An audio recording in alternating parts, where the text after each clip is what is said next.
So, hello students, let us continue our discussion on electrostatic potential and capacitance. In the last class, we discussed about three things. The first is electrostatic potential due to a system of charges, and the second is the electrostatic potential due to a dipole, a general expression and different special cases of that. And finally, equipotential surface and drawing equipotential surface for different kind of arrangement of charge. So, today we will continue our discussion on the relation between electric field and the potential in a given region. So, before going for the relation, obtaining the relation, I would like you to be clarified with the concept of potential difference. What is potential difference? See, you have 2 points A and B,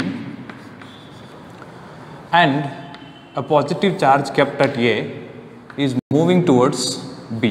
Okay, positive charge kept at A is moving towards B, or I can say accelerating towards B, which means that there is electric field here, right? The electric field is in this direction, right?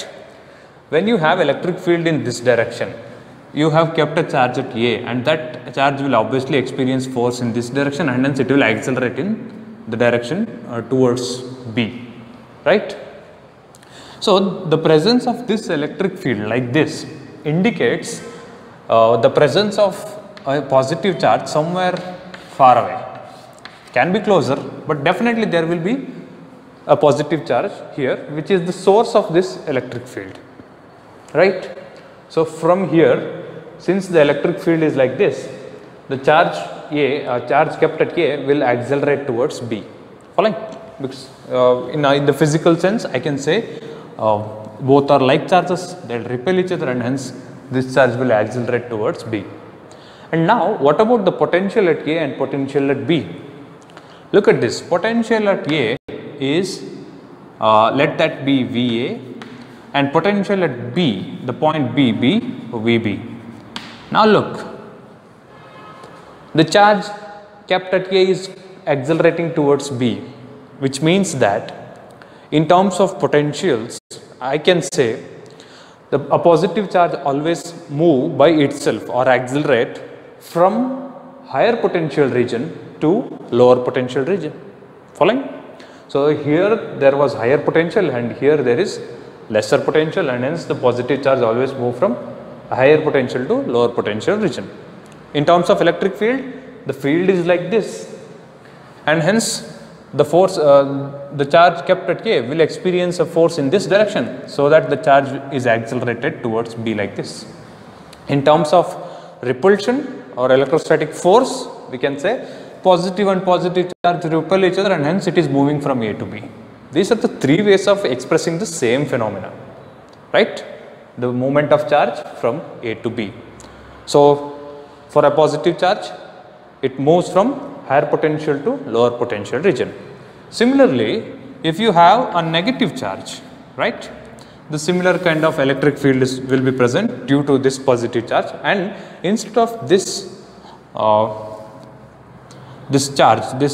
positive charge, now I bring a negative charge. This negative charge will not be going in this direction, instead it will be moving in this direction. Why? In terms of field, I can say the force experienced by negative charge is in the opposite direction of electric field. We have discussed about it. In terms of electrostatic force, unlike charges attract each other, that is why this negative charge is going in this direction. So, this charge, this negative charge will move from this point to somewhere here. Yeah, it will keep on moving, but I will consider only 2 points. I will consider this as V point as C and this point as D, and this potential at this point C as VC, potential at this point D as VD. Now look, among these 2 points C and D, which point has got more potential? Obviously point D has got more potential, right, because it is closer to the positive charge. So, for a negative charge, it always move from higher potential region to lower potential region to higher potential region. Following? For a positive charge, it moves from higher potential to lower potential region for a positive charge. For a negative charge, it moves from lower potential to higher potential region. Following? So this is how the movement of positive and negative charge can be understood in terms of potential differences. So what is potential difference now? Quite simple. The difference of potentials, difference of electrostatic potentials between 2 points. So potential, electrostatic potential at A is VA, potential electrostatic potential at B is VB. The difference, let me call that as dV, or delta V is also fine. If the distance is too small, I can take it as dV. Since the distance here considered is a bit larger, I'll take that as delta V. Delta V, difference of potential for this case, is VB minus VA, right, or VA minus VB. Okay, it's the magnitude which matters. VA minus VB. VA is larger now, that is why I've taken that as the VA minus VB. Clear with this? So this is potential difference. This is how the positive charge responds for the potential difference present. If there is no potential difference, which means it is a equipotential surface, right? If there is no potential difference in the considered region, the region is equipotential, then the charge will not move in any direction, right? So in an equipotential surface, charge will not move. So that is about difference of potential, electrostatic potential, and the moment of charge in it. So we have actually studied the same phenomena with the charges, with a pair of charges, in two different ways. One using the concept of electric field, and the other using the concept of electrostatic potential. It's the same phenomena analyzed with two different methods. One using field, the other using potential. Now it's time to connect those two phenomena or those two methods. Now we'll derive the expression which connects electric field and the potential in a given region. Let us go for that.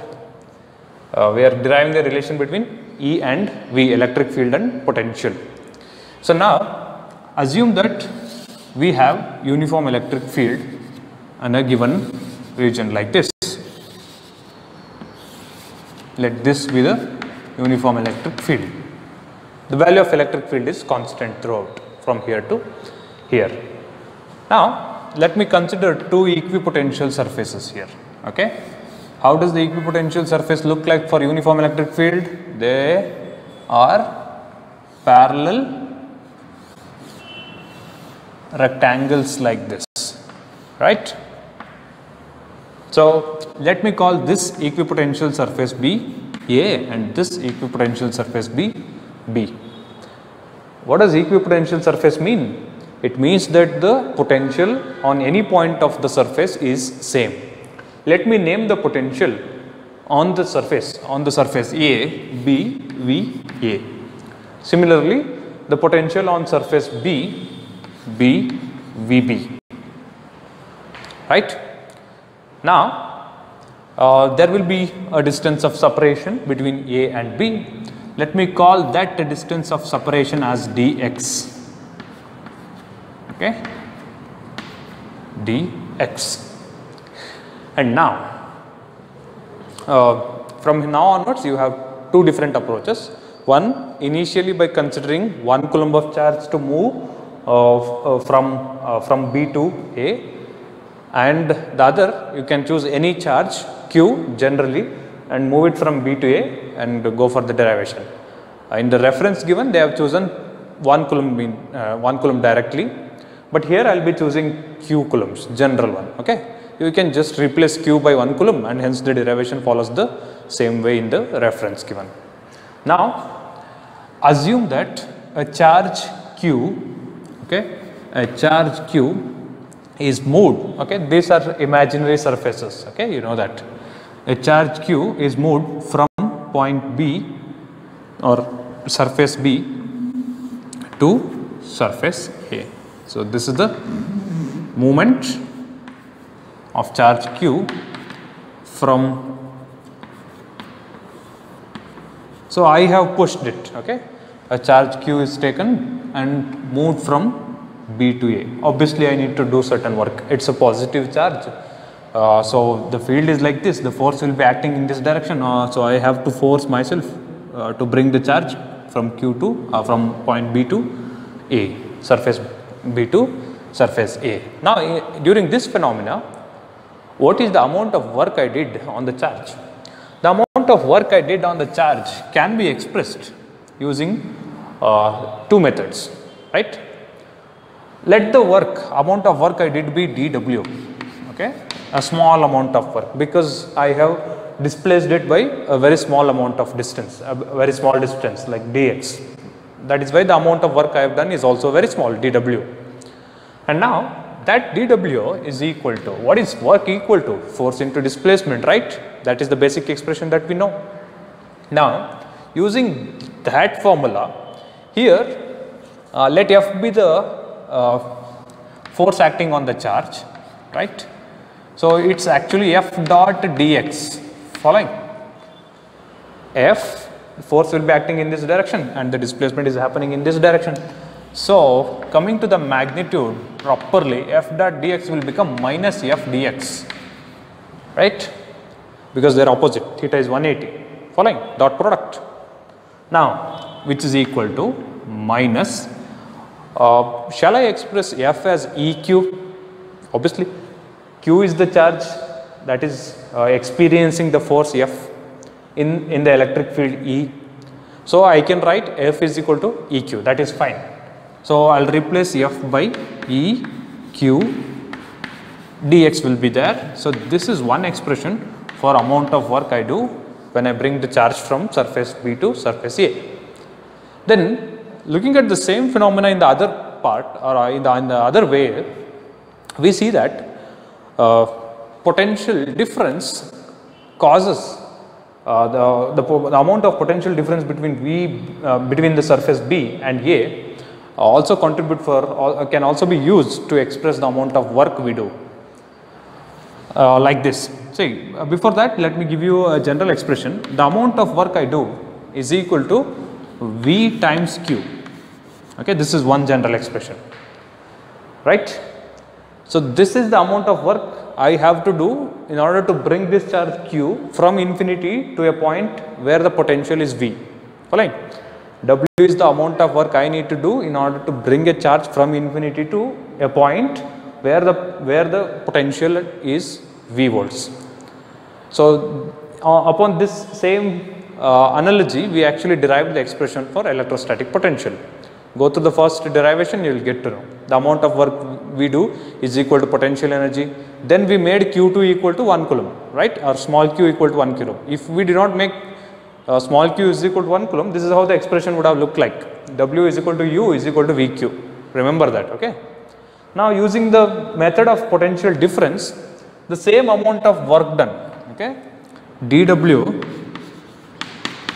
can be expressed as difference of potentials between VB and VA. So which is, it's just the magnitude which matters. So it is VA minus VB, right, times Q. Following. So this is the amount of work I need to do in order to bring a charge from B to A in terms of potential difference, right? Remember this.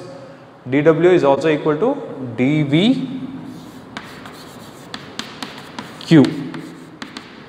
Okay, dV is this difference of potential. When we are considering two particular points, this expression comes. When we are considering one particular point and other point from the infinity, then this is the expression which is valid. Okay, keep that in mind. You just go through the first derivation and make the connection proper for this expression. Okay. So dW, the amount of work we do, can also be expressed as difference of potentials or potential difference into the charge that I am moving. So now, which is equal to, let me take this VA minus VB as dV, okay, the difference of potential dV into Q. So this is what is another expression for dW. Let me call this as equation 2, right? Now look at equation 2 and 1, compare them. Equating RHS of the equation, I get E Q dx is equal to, sorry, it is minus, right? Sign is very important here, we should retain it. Eq dx is equal to dv into q. Look at this, q and q cancels. In the reference given, they have taken this q as 1 coulomb, so directly dw is equal to E dx here, and even here q becomes 1 coulomb, so dw is equal to dv. Quite simple, that's also fine, okay? And here it will cancel, there it is 1 coulomb directly, no need to worry, both are one and the same, you don't need to worry, okay? It's the same derivation. So now E becomes equal to negative sign and the dx sent to the other side becomes minus dv by dx, and this gives us the relation between electric field and the potential difference between two surfaces chosen. Okay, very important derivation, normally asked for 3 mark, and the formula is also important. Okay, you can solve many problems based on this formula. Remember the formula and do the derivation. Next, another important derivation asked for 3 mark in the board exams. So now here we are going to derive the expression for potential energy of a system of 3 charges in the absence of electric field. Okay, so let us visualize how the system might look like. Say I have 3 charges in the system situated at point A and point B and point C. Okay, they can be in any fashion. I have just chosen a random way which makes us a right angle triangle, which makes us a triangle like this. Now let this be charge 1, let this be charge 2, or I can say let this be Q1, this be Q2 and this be Q3. Let the distance between point A and point B be referred by R1, 2. Similarly, between B and C, let it be R2, 3. And similarly, between A and C, let the distance be R3, 1. Okay, this is the picture part of the derivation. Now, what is potential energy basically? It's the total amount of work that we do in order to assemble the charges in the system, right? On the same basic assumption, we actually derived the expression for electrostatic potential, the first derivation. The amount of work we do is equal to potential energy stored, right? So we are also going to make use of the same concept here. The amount of work we do in assembling this charge system is equal to the potential energy stored in the system. Now, what is the amount of work I need to do in order to assemble this this system of charges? That we'll discuss now. Okay, let me take a single charge first. Let me assume these 2 charges are not there. Okay, I have just brought Q1 from infinity to this point, and what is given? There is no external field present. Okay, so no external field, and I have brought charge Q1 from infinity to this point, right? So for Q1,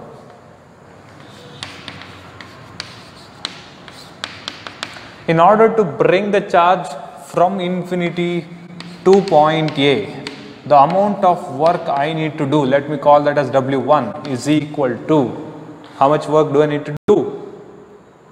Since there is no electric field, I don't need to do any work. A gentle push will bring the charge from infinity to this point, right? No electric field, no force.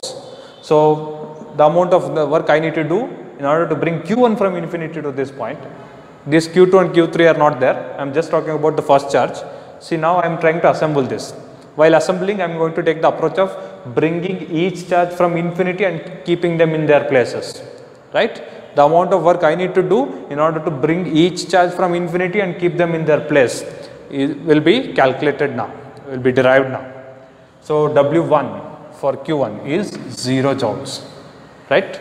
I don't need to do any work in order to bring Q1 from infinity to that point A. That's fine. So for Q1, the amount of work I need to do is 0. Now let me come for Q2. So when it comes to Q2, I now need to bring the charge from infinity to point B. The amount of work I need to do to bring it from infinity to B is not 0 this time, right? Why? Because due to the presence of charge A, there will be potential all around it. So even at this point, we will have certain potential due to this charge A, right? Let me call that as VB. So potential at point B, okay? Now I have not yet brought Q2 from infinity. Q2 is in infinity itself. There is only one charge in the system, Q1, which I have brought without doing any work. And I need, I'm worried, I'm now concentrating on the potential at point B, okay? Potential at point B. This charge is not there, Q2. I'm just worrying about the potential at point B. Potential at point B, VB, is given by 1 by 4 pi epsilon naught, right? Q1 by R12.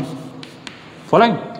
So a single charge Q1, this is the distance of separation. So VB is the potential, and this is what is the electrostatic potential at point B. Now this much of potential is already there. So in order to bring point charge Q2 from infinity to this point, now I need to do certain work, okay? What is that amount of work I need to do? W2, right? This is what we actually considered. See, W2 is equal to, very simply equal to VB times Q2, right? VB is the potential at this point, and Q2 is the charge brought from infinity to this point. And just in the previous derivation, in the middle, I have explained you the relation between work and potential at a point and charge brought. The same concept is applied. So in order to bring charge Q2 from infinity to point B, I need to do this much of work. Following? So because VB is the potential which is already present. Now, what is that? This W2 equal to? VB is 1 by 4 pi epsilon naught times Q2. Okay. Let me name this as equation 1 and this as equation 2. Okay, so two charges assembled, fine. If they ask you to write the expression for or derive the expression for system of two charges, you can stop here, okay. Then you can take, therefore the total work done W is equal to W1 plus W2, which is equal to this much, that's it, over, okay. So you don't need to worry about the other parts left. So this much would be enough for that. Just a minute, I've just left Q1 by R12 in the expression. Let me write it. So VB is 1 by 4 pi epsilon Q1 by R12 into Q2. So if they ask you to find the or derive the expression for potential energy stored in two charge system, this is where you can stop, and therefore the total work done W is equal to W1 plus W2, and which is 0 equal to which is 0 plus this much. So this is the expression 1 by 4 pi epsilon naught Q1 Q2 by R12 is the expression for potential energy stored in two charge system, okay. That's fine, you can do the middle step, okay. You do it by yourself and then write the expression. That's your assignment. Now let me move ahead, because I've taken three charge system. Let me complete it, okay. Now I need to bring one more charge into the system. I have just brought two of them. Charge Q3 has to be brought from infinity to point C. How much work do I need to do now? The amount of work that I need to do in order to bring charge Q3 from infinity to C will be equal to W3 is equal to V3C, right? But before that, what is V3? Or I can say VC, okay, potential at point C. Now, point C is affected by two charges. right? One charge at A, Q1, and the charge at B, Q2. Both Q1 and Q2 are contributing for the potential at point C, right? So that makes Vc is equal to 1 by 4 pi epsilon naught from the principle of superposition. See, the net potential is potential due to this charge plus potential due to this charge. It's simply the scalar sum. So 1 by 4 pi epsilon naught Q1 by R31, right? Potential due to this plus Q2 by R23. So this is the potential at point C, right? Now let me come here. In order to bring Q3 from infinity to C, I need to do the work of W3 is equal to Vc Q3, right? Vc is the potential at C and Q3 is the charge that I am bringing. That makes the expression work done W3 is equal to Vc Q3. Now what is Vc? Which is there 1 by 4 pi epsilon naught of Q1 by R31 plus Q2 by R23.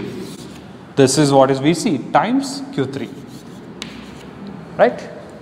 Which is equal to, what will happen? So 1 by 4 pi epsilon naught, let me keep it out, and within the bracket it is Q1 Q3, because Q1 Q3 by R31 plus Q2 Q3 by R23.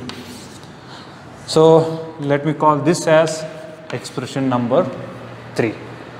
So now in order to bring the first charge, I am not doing any work, W1 is equal to 0. In order to bring the second charge, Q2, I am doing this much of work, VB Q2, which W2 is equal to this much. In order to bring the third charge, I need to do this much of work. And the potential energy stored in the entire system of charges, of 3 charges, Q1, Q2, Q3.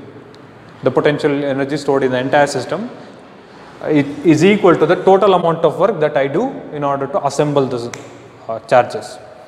So which makes, therefore the net work or the total work is equal to W1 plus W2 plus W3, because I have done this much of work in assembling these charges.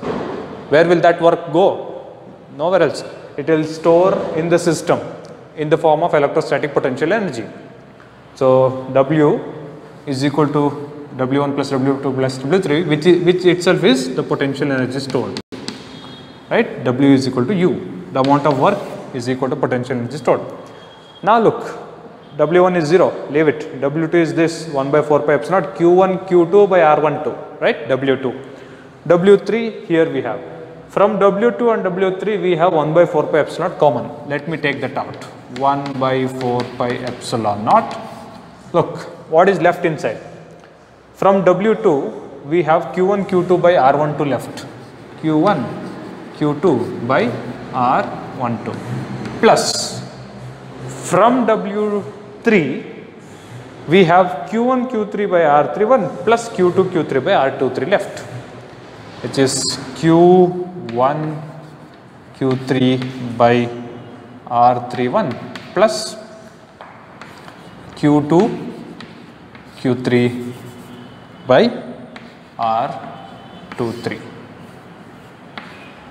So this is the final expression for the potential energy stored in a 3 charge system in the absence of external field. There is no external field here. Got it? Now another simple expression, the expression for potential energy of a single charge in an external electric field. So now there is external electric field present in a region. Okay. We don't know what is the source of this external electric field. It might be a positive charge kept somewhere there or a negative charge kept somewhere there.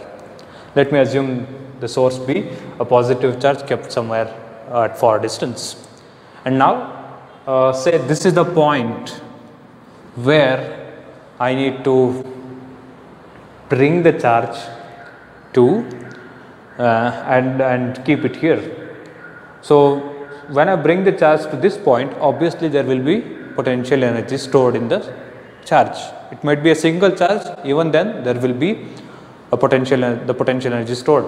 How? See, there is already electric field present. I bring the charge, obviously I need to do the external work against the field, right? And because I am doing the work to move the charge against the field like this.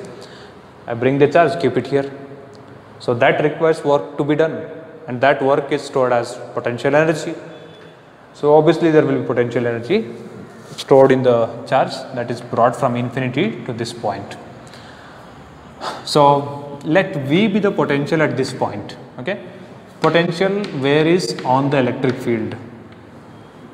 It's not constant. It's more here, lesser. Now at this point the potential is V, and I have brought the charge to this point itself, Q. Let small q be the charge that I have brought from infinity to the point where the potential is V.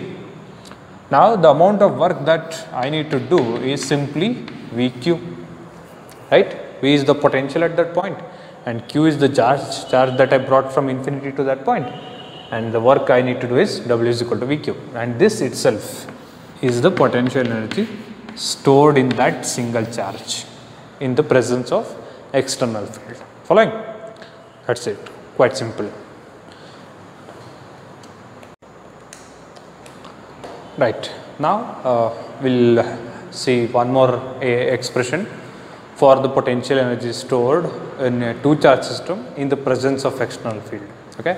So there is external field present. Okay. Let me consider 2 points on this external field. Let this point be point A and this point be point B. Now since the electric field is like this, there will be a difference of potential between point A and point B. Obviously there will be more potential at point A and less potential at point B, right? Because the direction of electric field is like this, right? You need to analyze. If the electric field is like this, that means that the charge is somewhere here.